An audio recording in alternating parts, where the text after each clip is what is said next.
हमने यहाँ पे मार्क्स इंसर्ट करने हैं स्टैक के फॉर्म में स्टूडेंट्स के, तो इसके लिए दो ऑपरेशन यहाँ पे होंगे, पुश एंड पॉप। तो सबसे पहले हमको यहाँ पे एक एम्प्टी लिस्ट की मदद लगेगी। तो सबसे पहले मैं यहाँ पे मार्क्स करके एक एम्प्टी लिस्ट ले लेता हूँ और हमने लिस्ट के फॉर्म में ही यहाँ पे बनाना है अपने स्टैक को। तो मार्क्स मैंने ले लिया, एक एम्प्टी लिस्ट यहाँ पे ले ली। देन मैं यहाँ पे फंक्शन बनाता हूँ, तो डेफ पुश ऑपरेशन। अब जब इस फंक्शन को हम कॉल करेंगे तो हम डेटा भी देंगे जो हमने स्टैक में इंसर्ट करना होगा। तो यहाँ पे मैं लिख देता हूँ आइटम, आप कोई भी वेरिएबल यहाँ पे लिख सकते हैं। तो ये तो हमारा फंक्शन बन गया, उसका नाम बन गया। इसके बाद सबसे पहले हमने यहाँ पे एक कंडीशन चेक करनी है स्टैक ओवरफ्लो के लिए, क्योंकि इस फंक्शन को हम बार बार कॉल करेंगे, डेटा इंसर्ट करेंगे। तो मैं यहाँ पे लिखता हूँ इफ अगर जो लेंथ होती है सिंपली मार्क्स की, जो लेंथ होगी मार्क्स की, अगर वो इक्वस टू हो जाती है, मान लीजिए हम लिमिट ले लेते हैं 100। तो मान लीजिए अगर वो 100 होती है, यानी कि अगर 100 नहीं हुआ है, उसमें हमने एक एलिमेंट इंसर्ट किया, दूसरा, तीसरा, ऐसे करते करते हम 100 तक आए।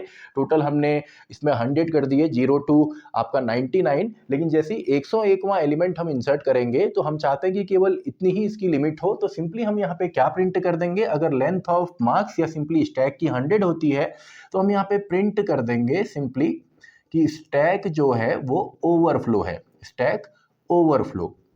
और सिंपली इस फंक्शन से हम रिटर्न हो जाएंगे। हमें पता है किसी भी फंक्शन में अगर उसके सारे जो स्टेटमेंट हैं वो खत्म हो जाए या बीच में कहीं पे रिटर्न स्टेट कीवर्ड हो तो सिंपली वो फंक्शन हमारा टर्मिनेट हो जाता है। तो अगर ये कंडीशन नहीं होती तो सिंपली एल्स में आपने लिख देना है सिंपली मार्क्स डॉट अपेंड, और इसमें सिंपली जो आइटम है, जो हमारी वैल्यू है, उसको हम इंसर्ट कर देंगे।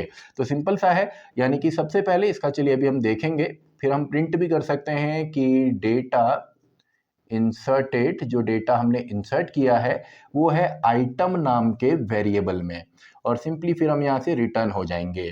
तो मान लीजिए सबसे पहले इस फंक्शन को हमने कॉल किया, यानी कि पुश एंड देन एक वैल्यू हमने इसमें दी, तो क्या होगा, स्टैक के अंदर वो इंसर्ट हो जाएगा। फॉर एग्जांपल 15 मार्क्स हमने एंटर किए, दोबारा हमने पुश ऑपरेशन को कॉल किया तो क्या होगा, 41 ठीक इसके ऊपर आएगा, यानी कि अब टॉप ये वाला बन गया। अगेन इसको हम कॉल करेंगे तो मान लीजिए हमने मार्क्स दे दिए 100, अब टॉप इसकी जगह ये वाला बन गया। तो इस तरीके से ये इंसर्ट होता जाएगा लिस्ट के अंदर। इसके बाद अगला ऑपरेशन हमारा होता है पॉप ऑपरेशन, यानी कि एलिमेंट को डिलीट करना। तो उसके लिए भी हम फंक्शन देख लेते हैं, डेफ देन पॉप, एंड यहाँ पे कोई पैरामीटर नहीं आएगा। तो अब यहाँ पे हमने चेक करना है सबसे पहले आपका अंडरफ्लो के लिए।